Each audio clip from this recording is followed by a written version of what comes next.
तुम्हाला काय वाटतंय या गॅस स्टोव्हवरचे जळलेले चिकट डाग हाताने क्लीन करण्यासाठी किती वेळ लागेल?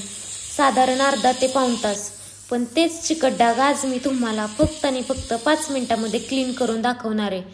तर तुमच्या सर्वांना हा क्वेश्चन पडला असेल की हे कोणतं प्रोडक्ट आहे. तर आज मी तुमच्यासाठी खूप भन्नाट प्रोडक्ट घेऊन आले आहे. नेक्सलेवचं स्टीम क्लीनर आणि हे मल्टीफंक्शनल आहे. नेक्सलेवचं हे स्टीम क्लीनर हे एक प्रोडक्ट यूज करून तुम्ही अनेक कामे करणार आहे. जसं की हे सोफा क्लीन करण्यासाठी सुद्धा खूप मदत करतं. तुम्ही इकडे डिफरंट पाहू शकताय सगळी धूळ क्लीन करण्यासाठी. आणि खूप महत्त्वाचं म्हणजे हे तुम्ही लहान मुलांपासून आणि पाळीव प्राण्यांपासून लांब ठेवा. आणि तुम्हाला खरंच खोटं वाटेल पण मला सुद्धा भाजलेलं आहे थोडंसं. ते पण आमच्या मस्तीमुळे भाजलं. ते मी तुम्हाला नेक्स्ट व्लॉगमध्ये दाखवीनच. तर इकडे तुम्ही विंडोजसुद्धा पाहू शकता किती क्लीन निघत आहेत.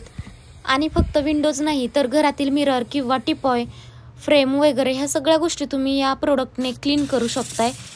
कर्व स्टीमर माउथ हे तुम्ही इझिली यूज करून जी विंडोजवरती धूळ असते, विंडोजच्या नेटवरती सुद्धा जी धूळ जमा होते ती तुम्ही इझिली एअर प्रेशरने रिमूव्ह करू शकता. इकडे तुम्ही डिफरंट पाहू शकताय पूर्णपणे क्लीन झालेलं होतंच. विंडो नव्यासारख्या दिसत आहेत. नेक्सलेवचं हे प्रोडक्ट 6 अटॅचमेंट सोबत येतं. जर तुम्हाला पण हे प्रोडक्ट हवं असेल तर कमेंट्स फॉर लिंक